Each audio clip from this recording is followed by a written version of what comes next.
ಸ್ನಾತಕೋತ್ತರ ಕೇಂದ್ರ ಹಿಮಗಂಗೋತ್ರಿ ಹಾಸನದಲ್ಲಿ ಸುಮಾರು 5, 10, 12, 20 ವರ್ಷಗಳಿಂದ ತಾತ್ಕಾಲಿಕವಾಗಿ ಸಂಚಿತ ವೇತನದಲ್ಲಿ ನೇಮಕಗೊಂಡು ಪ್ರಸ್ತುತ ಹಾಸನ ವಿಶ್ವವಿದ್ಯಾಲಯದಲ್ಲಿ ವಿವಿಧ ಶ್ರೇಣಿಯ ಸಂಚಿತ ವೇತನದ ಆಧಾರದ ಮೇಲೆ ಕಾರ್ಯನಿರ್ವಹಿಸುತ್ತಿದ್ದಾರೆ.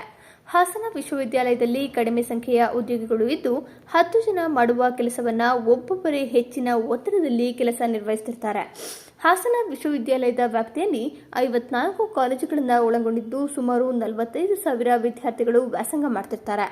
ಕಾಲೇಜುಗಳ ಸಂಯೋಜನೆ ಕೆಲಸ, ವಿದ್ಯಾರ್ಥಿಗಳ ಪ್ರವೇಶ ಕೆಲಸ, ಪರೀಕ್ಷೆ ಮತ್ತು ಮೌಲ್ಯಮಾಪನ ಕೆಲಸ, ಕ್ರೀಡಾ ಚಟುವಟಿಕೆಗಳ ಕೆಲಸ, ವಿಶ್ವವಿದ್ಯಾಲಯದ ವಿವಿಧ ಸಮಿತಿಗಳಿಗೆ ಸಂಬಂಧಿಸಿದ ಕೆಲಸ ಹಾಗೂ ಹಣಕಾಸು ಶಾಖೆಯ ಕೆಲಸಗಳನ್ನು ನಿರ್ವಹಿಸುತ್ತಿರುವುದಲ್ಲದೆ ಈ ಕೆಲಸವನ್ನು ಮತ್ತು ವೇತನವನ್ನು ನಂಬಿಕೊಂಡು ಬದುಕನ್ನು ಕಟ್ಟಿಕೊಂಡಿದ್ದು ತಂದೆ ತಾಯಿಯವರ ಆರೋಗ್ಯ ನಿರ್ವಹಣೆ, ಮನೆ ಬಾಡಿಗೆ, ದಿನನಿತ್ಯ ವಸ್ತುಗಳ ಬೆಲೆ ಏರಿಕೆಯಿಂದ ಮಾಸಿಕ ವೇತನ ಕಡಿಮೆ ಇದ್ದು ಕುಟುಂಬ ನಿರ್ವಹಣೆ ಮಾಡಲು ಮತ್ತು ಜೀವನ ನಡೆಸಲು ತುಂಬಾ ಕಷ್ಟಕರವಾಗಿದೆ ಎಂದು 10,000 ವೇತನ ಹೆಚ್ಚಳಕ್ಕೆ ಆಗ್ರಹಿಸಿ ಸ್ನಾತಕೋತ್ತರ ಕೇಂದ್ರ ಹೇಮಗಂಗೋತ್ರಿ ಎದುರು ಪ್ರತಿಭಟನೆ ಮಾಡಲಾಯಿತು. ಈಗ ನಾವು ಅಧ್ಯಾಪಕೇತರ ಸಂಘದವರು ಒಂದು ಮನವಿ ಕೊಟ್ಟಾಗಿದೆ. ಆದರೆ ಇವರು ಏನು ಸ್ಪಂದಿಸ್ತಾ ಇಲ್ಲ. ಸರ್ಕಾರಕ್ಕೆ ನಾನೇನು ಮಾಡೋಕ್ಕಾಗಲ್ಲ ಅಂತ ಕುಲಪತಿಯವರು ಕೈ ಚೆಲ್ಲಿ ಕೂತ್ಬಿಟ್ಟಿದ್ದಾರೆ. ನಾವೀಗ ಅವ್ರು ಮಾಡಲಿಲ್ಲ ಇವ್ರು ಮಾಡಲಿಲ್ಲ ಅಂತ ಕಾಯೋಕ್ಕಾಗಲ್ಲ. ನಾವು ಮುಂದಿಟ್ಟು ಹೆಜ್ಜೆ ಹಿಂದಕ್ಕಿಡಲ್ಲ. ಆಹೋರಾತ್ರಿ ಧರಣಿ ಕೂತ್ಕೋತೀವಿ. ಸುತ್ತ ಕಾಡಿದೆ. ರಾತ್ರಿ ನಮಗೆ ಪೊಲೀಸು ಪ್ರೊಟೆಕ್ಷನ್ ಕೊಡುತ್ತೋ ಇಲ್ಲ ಮಹಿಳಾ ಆಯೋಗದವ್ರು ಏನು ಮಾಡ್ತಾರೋ ಎಲ್ಲರ ಗಮನಕ್ಕೂ ತಂದುಬಿಟ್ಟು ನಾವು ಒಳಗಡೆ ಕೆಲಸ ಮಾಡಲ್ಲ. ನಮ್ಮದು ತೀರ್ಮಾನ ಆಗಬೇಕು. ನಾವು ಇನ್ನೂ ಒಂದು ವಾರ ಹೀಗೆ ಕೂತ್ಕೊಳ್ತೀವಿ.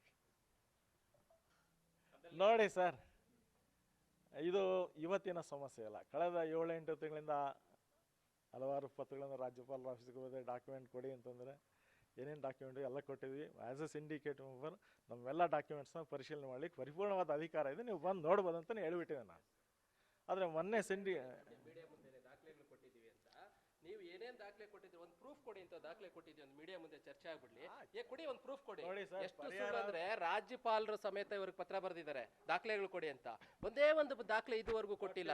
ಯಾವ್ದು ಕೊಟ್ಟಿದ್ದಾರೆ ಅಂದ್ರೆ ಇವ್ರು ಯಾವ ರೀತಿ ರೋಸ್ಟರ್ ಸಿಸ್ಟಮ್ ಫಾಲೋ ಮಾಡದಿರತಕ್ಕಂಥ ಟೀಚರ್ಸ್ನ ಯಾವ ರೀತಿ ಆಯ್ಕೆ ಮಾಡ್ಕೊಂಡು ಒಂದು ದಾಖಲೆನ ಸಿಂಡಿಕೇಟ್ ಮೀಟಿಂಗ್ ಅಲ್ಲಿ ಇಟ್ಟಾರೆ. ಅದಕ್ಕೂ ನಾನು ಸೈನ್ ತಗೊಂಡಿಲ್ಲ. ಹಾಗಾಗಿ ಒಬ್ಬ ನಿಷ್ಕ್ರಿಯ VC ಇಂದ ಇನ್ನೇನು ಎಕ್ಸ್ಪೆಕ್ಟ್ ಮಾಡೋಕ್ಕಾಗುತ್ತೆ? ಇವ್ರಿಗೆ ಯಾವ್ದು ಬೇಕೋ ಅದನ್ನ ಅಪಾಯಿಂಟ್ಮೆಂಟ್ ಮಾಡ್ಕೊಳ್ಳೋಕೆ ಸಿಂಡಿಕೇಟ್ ಅಲ್ಲಿ ಇಡಕ್ಕಾಗುತ್ತೆ? ಬಡವರು ಹೊಟ್ಟೆ ಪಾಡಕ್ಕೆ ಜೀವನ ಮಾಡ್ತಾ ಇರೋದನ್ನ ಮಾಡೋಕೆ ಓಡೋತಾರೆ ಈ ರೀತಿಯಾದಂತಹ ವ್ಯಕ್ತಿ. ಈ ರೀತಿ ನಾ VC ಕೆಲಸ ಮಾಡೋದು. ಇವ್ರಿಗೇನಾದ್ರೂ ಸ್ವಲ್ಪ ಆದ್ರೂ ಸುಳ್ಳು ಹೇಳೋದು ಎಷ್ಟು ನೋಡಿ. ಹಿಂದೆ ಸಿಂಡಿಕೇಟ್ ಮೀಟಿಂಗ್ ಅಲ್ಲಿ ತಗೊಂಡಿದ್ರು ಅಂತ ನಿಮ್ಮ ಮುಂದೆ ಹೇಳ್ತಾ ಇದ್ರೆ ನನ್ನ ಹತ್ರ ಕಾಪಿ ಇದೆ, ಕಳಿಸ್ತೀನಿ. ನೀವು ಸಬ್ಜೆಕ್ಟ್ ಬಂದಿದ್ಯಾ ಅಂತ ನೋಡಿ. ನೀವು ಇಲ್ಲ, ಸಬ್ಜೆಕ್ಟೇ ಇಲ್ಲ.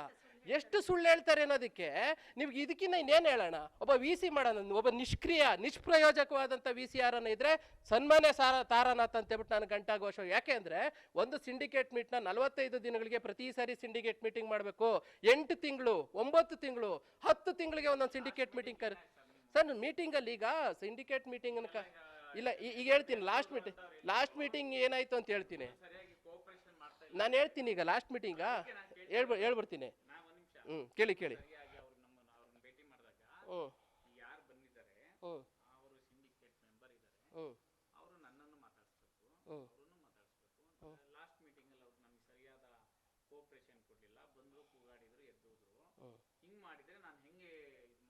ನಿಮ್ಮ ಪ್ರಶ್ನೆ ಅಲ್ವಾ ಸರ್? ಈಗ ಸಿಂಡಿಕೇಟ್ ಮೀಟಿಂಗ್ 1 ತಿಂಗಳಿಂದ ನಮಗೆ ನೋಟಿಸ್ ಕೊಟ್ಟರೆ ಸಿಂಡಿಕೇಟ್ ಮೀಟಿಂಗ್ ಬನ್ನಿ ಅಂತ.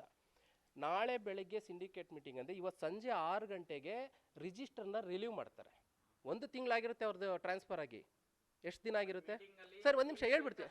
ಹೌದೌದು, ಈ ಸಬ್ಜೆಕ್ಟ್ ಇರಲಿಲ್ಲ ಅಲ್ಲ, ಅವಾಗ ಇವರು ಬೇಡಿಕೆ ಸಲ್ಲಿಸಿರಲಿಲ್ಲ. ಇವರು ಪ್ರೊಟೆಸ್ಟ್ ಮಾಡ್ತಾ ಇರೋದು ಈಗ. ಈ ಹಿಂದಿನ ಸಬ್ಜೆಕ್ಟ್ಗಳನ್ನ ಇವರು ಪ್ರತಿ ಸಾರಿನೂ ಸಬ್ಜೆಕ್ಟ್ನ ಇವರು ರಿಕ್ವೆಸ್ಟ್ ಕೊಟ್ಟಂಥ ಸಂದರ್ಭದಲ್ಲಿ ಸಬ್ಜೆಕ್ಟ್ ತರಬೇಕು ಸಿಂಡಿಕೇಟ್ ಮೀಟಿಂಗ್ಗೆ. ಸಬ್ಜೆಕ್ಟ್ ತಂದಂಥ ಸಂದರ್ಭದಲ್ಲಿ ನಾವು ಅದನ್ನು ಮಾಡಬೇಕಾ ಬೇಡವಾ ಅಂತ ಡಿಸ್ಕಷನ್ ಮಾಡೋ ಅಂಥದ್ದು ನಮ್ಮ ವಿವೇಚನೆಗೆ ಬಿಟ್ಟಿರುತ್ತೆ. ಇದು ನೋಡಿ, ಇದು ಕೇವಲ ಇವರಿಗೆ ಕಣ್ಣೋರ್ಸೋ ತಂತ್ರ ಅಷ್ಟೇ.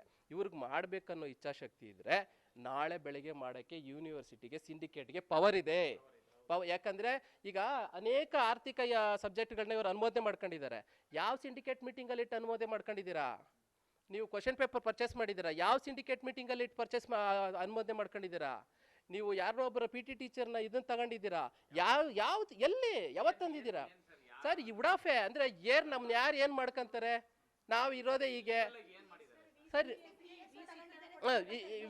VC PA ತಗೊಂಡಿದ್ದಾರಂತೆ, ಗೊತ್ತಿಲ್ಲ. ನಮ್ಮ ಸಬ್ಜೆಕ್ಟೇ ಬಂದಿಲ್ಲ ಯಾವತ್ತೂ. ಅವ್ರಿಗೆ ಯಾವ ರೀತಿ ಕೊಡಕ್ ಬಂತು? ಅವ್ರ ಗಾಡಿ ಸರಿ ಇದೆಲ್ಲ ಏನಂದ್ರೆ ಅಬ್ಜೆಕ್ಷನ್ ಬರಲ್ವಾ? ಇಲ್ಲ ಇದೆಲ್ಲ ಏನಂದ್ರೆ ಮತ್ತೆ ಇನ್ನೊಂದು 56 ಕಾಲೇಜುಗಳು ಅಫಿಲಿಯೇಷನ್ ಆಗಿದಾವಲ್ಲ, ಆ 56 ಕಾಲೇಜನ್ನು 15 ಜನ ಮಾಡಕ್ಕಾಗುತ್ತಾ? ಹೆತ್ತೂರು ಆ ಚೌಡೇಗೌಡ ಅಂದ್ಬಿಟ್ಟು PS ತಾಂಡಿದ್ದಾರೆ ಸರ್, ಪರ್ಸನಲ್ ಸೆಕ್ರೆಟರಿ ಅಂತ ಹೇಳಿ. 25,000 ಸರ್. ಅದನ್ನ ಯಾವಾಗ ಮಾಡ್ಕೊಂಡ್ರು ಏನೋ ಸಿಂಡಿಕೇಟ್ ಅಲ್ಲಿ ಇಟ್ಟು ಅನುಮೋದನೆ ತಗೊಂಡೇ ಇಲ್ಲ. ಸರ್ ಇಲ್ಲಿ ನಾನು ಹೇಳಿದ್ನಲ್ಲ, ನನ್ನ ಮೊದಲನೇ ಸಿಂಡಿಕೇಟ್ ಮೀಟಿಂಗ್ ಆದಾಗಿಂದ ನಾನು ಸಿಂಡಿಕೇಟ್ ಮೆಂಬರ್ ಆದ ಬಂದ್ಮೇಲೆ ನನ್ನ ಮೊದಲನೇ ಬೇಡಿಕೆ ಇದ್ದಿದ್ದು ರೋಸ್ಟರ್ ಫಾಲೋ ಮಾಡಬೇಕು ಅಂತೇಳಿ. ಯಾಕಂದರೆ ರೋಸ್ಟರ್ ಪದ್ಧತಿ ಆಧಾರದ ಮೇಲೆ ಯಾರು ಕ್ವಾಲಿಫೈಡ್ ಇದ್ದಾರೆ, ಯಾರು PhD ಮಾಡಿದ್ದಾರೆ, ಯಾರು ನೆಟ್ ಮಾಡಿದ್ದಾರೆ, ಯಾರು ಸ್ಲೆಕ್ಟ್ ಮಾಡಿದ್ದಾರೆ, ಇವ್ರನ್ನ ತಗೋಬೇಕು ಅಂತೇಳಿ ನಾನು ನನ್ನ ಹೋರಾಟ ಪ್ರಾರಂಭ ಮಾಡಿದ್ದು. ಇವರ ಸ್ವಹಿತಾಸಕ್ತಿಗೋಸ್ಕರ ಯಾರ್ಯಾರ ಹತ್ರನೋ ಯಾವುದ್ಯಾವುದೋ ರೀತಿ ಕಮಿಟೆಡ್ ಆಗಿ ಇವ್ರ ಸ್ವಾರ್ಥಕ್ಕೋಸ್ಕರ ಸಿಂಡಿಕೇಟ್ ಮೀಟಿಂಗಲ್ಲಿ ಯಾವುದೇ ಕೆಲವೇ ಸಬ್ಜೆಕ್ಟ್ಗಳನ್ನ ಮೀಟಿಂಗ್ ತರ್ತಾರೆ, ಇನ್ನು ಉಳಿದಂಥ ಯಾವ ಸಬ್ಜೆಕ್ಟ್ಗಳನ್ನ ಮೀಟಿಂಗ್ ತರಲ್ಲ. ಆರ್ಥಿಕವಾಗಿ ನೋಡಿ ಸರ್, ಈಗ ಇಲ್ಲೆಲ್ಲ ಒಂದು JCB ಬಿಟ್ಟು ಕ್ಲೀನ್ ಮಾಡಿಸಿದ್ರು. ನೀವು ನಿಮ್ಮೆಲ್ಲ ವಿವೇಚನೆಗೆ, ನೀವು ರೈತರ ಮಕ್ಕಳು, ನಾವು ರೈತರ ಮಕ್ಕಳು, 1 ದಿನ 2 ದಿನ 3 ದಿನ ಒಂದು JCB ಕೆಲಸ ಮಾಡಿದ್ರೆ ಎಷ್ಟು ರೂಪಾಯಿ ಖರ್ಚಾಗುತ್ತೆ ಸರ್? 1 ಲಕ್ಷ ಖರ್ಚಾಗ್ಬೋದಾ? 2 ಲಕ್ಷ 3 ಲಕ್ಷ ಬಿಲ್ ಮಾಡಿದ್ದಾರೆ. ಅದನ್ನ ಕೇಳಿದಕ್ಕೆ ಸಬ್ಜೆಕ್ಟೇ ಇಲ್ಲ. ಈ ರೀತಿ ಅದು 1-2 ಅಲ್ಲ, ನಿಮಗೆ 100 ಎಕ್ಸಾಂಪಲ್ ಕೊಡ್ತೀನಿ ನಾನು. ಇವರೇ ಇನ್ಯಾರು ಮಾಡ್ತಾರೆ ಸರ್ ಸಿಂಡಿಕೇಟ್ ಮೀಟಿಂಗ್ಗೆ? ಸರ್ ಈಗ university head of the institute ಯಾರು? ನಾವು DC ಬೈಬೇಕು, ಗುಮಾಸ್ತನ ಬೈಬೇಕು? ನಮ್ಮ ಸರ್ ಇದ್ರೂ ಸಹ ಅವ್ರದ್ದು ಏನಾಗಿದೆ, ರಿಜಿಸ್ಟ್ರಲ್ಲಿ ಪರ್ಮನೆಂಟ್ ಇಲ್ಲ. ಒಬ್ಬರು ಹಿಂದೆ ಒಬ್ರು ಇದ್ರು, ಈಗ ಮೊನ್ನೆ ಒಂದು 7-8 ತಿಂಗಳು ಒಬ್ರು ಕೆಲಸ ಮಾಡಿದ್ರು, ಈಗ ಮತ್ತೆ ಇಲ್ಲ, ಮತ್ತೆ ಇವ್ರಿಗೆ ಚಾರ್ಜ್ ಇದೆ. ಇದನ್ನ ಹೆಡ್ ಆಫ್ ದಿ ಇನ್ಸ್ಟಿಟ್ಯೂಟ್ ಯಾರು? V C. ಈಗ ಮನೆ ಯಜಮಾನ ಕರೆಕ್ಟ್ ಆಗಿರ್ಬೇಕು ಅಂತಾರೆ. ಮನೆ ಯಜಮಾನ ಕರೆಕ್ಟ್ ಆಗಿದ್ರೆ ಉಳಿದವರೆಲ್ಲ ಕರೆಕ್ಟ್ ಆಗಿರ್ತಾರಂತೆ. ಮನೆ ಯಜಮಾನಂದೇ 100 ಎಕ್ಸಾಂಪಲ್ ಕೊಟ್ಟೆ. ನಾನು ಹೇಳಿದ್ನಲ್ಲ, ಇಷ್ಟೊತ್ತು ಹೇಳಿದ್ನಲ್ಲ ನಿಮಗೆ, ಇವ್ರಿಗೆ ಬೇಕಾಗಿದ್ದಕ್ಕೆ ಪಿಕ್ ಅಂಡ್ ಚೂಸ್, ಆರ್ಥಿಕವಾಗಿ ಇದು ಯಾವ್ದು ಸಹಾಯ ಆಗುತ್ತೆ ಅಂತ ಒಟ್ಟನೆಲ್ಲ ಮಾಡ್ಬಿಟ್ಟಿದ್ದಾರೆ. ನಾನು ಹೇಳಿದ್ನಲ್ಲ, ಇವಾಗ ಹೌದು ಸರ್, ಈಗ ಯೂನಿವರ್ಸಿಟಿ VCಗಳನ್ನ ಸೆಲೆಕ್ಟಿಂಗ್ ಪ್ರೋಸೆಸ್ ಬೇರೆ ಇದೆ. ಆ ಪ್ರೋಸೆಸ್ ಬಗ್ಗೆ ನಾನು ಮಾತಾಡಲ್ಲ. ನೀವು ಬಂದಂಥ ಯೂನಿವರ್ಸಿಟಿ ಒಳಗಡೆ ಬಂದಂಥ ಸಂದರ್ಭದಲ್ಲಿ ಕೆಲವುಗಳನ್ನ ಬಿಡಬೇಕಾಗ್ತದೆ. ನಿಮ್ಮ ಹಿಡನ್ ಅಜೆಂಡಾಗಳು, ನಿಮ್ಮ ಪೂರ್ವ ಅಜೆಂಡಾಗಳನ್ನೆಲ್ಲ ಇಟ್ಕೊಂಡು ಬಂದಂಥ ಸಂದರ್ಭದಲ್ಲಿ ಅವ್ರಿಗೆ ಈ ಮನುಸ್ಮೃತಿ ತಲೆ ತುಂಬ್ಕೊಬಿಟ್ಟಿದೆ. ಈ ಮನುಸ್ಮೃತಿ ಕೆಲಸ, ಯಾಕಂದ್ರೆ ಬಡವ್ರಿಗೆ ಮಾಡೋಕೆ ಹೋದಾಗ ಮನುಸ್ಮೃತಿ ಅಡ್ಡ ಬರುತ್ತೆ. ಅವರಿಗೆ ಸಾಹುಕಾರರಿಗೆ, ಇವಾಗ ಉದಾಹರಣೆಗೆ ಮೇಡಮ್ ಹೇಳಿದ್ರು, 4 ಅವರ್ ಮಾಡೋ ಅಂಥವ್ರಿಗೆ UGC ಸ್ಕೇಲ್ ಮಾನದಂಡವಾಗಿ ಸ್ಯಾಲ್ರಿ ಕೊಡ್ತಾರಂತೆ.